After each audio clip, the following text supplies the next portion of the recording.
Heb ik u gezien. Gij waart gezeten in een sneltrein die de trein waar ik mee reed passeerde in volle vaart. Fretemidje had de officiële contractondertekening van het boek onder Frieslands grauwe hemel plakvoen.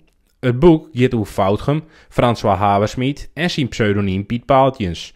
Schreeuwer is Johannes Keekstra. Het wie net voor ten dadelijks het idee om een boek te schreeuwen.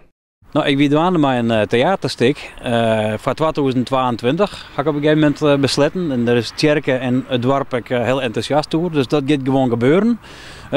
Als we uit de coronaprikkelen binnen. En ik verdiep mij daarin in het verhaal van Haversmiet en Foutgem en Sint-Dieren. En ik hier al plannen voor het theaterstuk. Ik op een gegeven moment klaar. Maar door corona om mijn hoeken kwam en de eerste lockdown.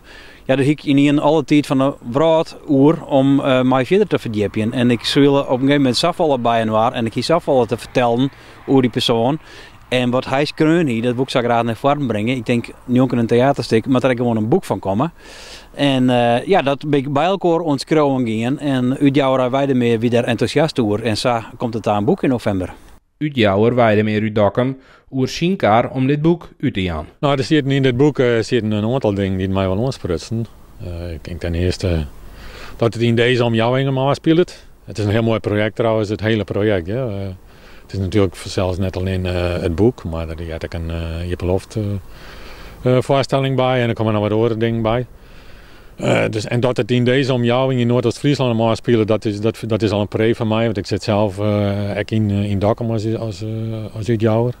Ik ben net een typische Noordoost-Frieske uitjouwer. Maar als het meer afspelen, dat had wel een meerwaarde. Ik kom zelf ook uit deze omkrieten. En Piet Paaltjens als figuur, als dichter en als dominee spreekt mij ook wel aan. Het verschil tussen het dorpje Foutgem en de bekende dichter Piet Paaltjens zorgt nevens schreeuwer Keekstra in meerdere opzichten voor een universeel verhaal. Daarnaast wil hij ook iets oors zien laten. Ik kom hier uit deze hoeken en wij zijn hier wel heel bot van door maar gewoon. En ik denk wel dat we wel eens even zien laten maaien dat we gruts binnen op gewoon dingen. En we hebben hier een landelijk verneemde schreeuwer voortbracht. En een figuur die het heel interessant is. En Foutgem had een heel grote invloed op hem gewoon. En ik vind dat we dat wel eens zien laten maaien en dat we daar gruts op wijzen maaien.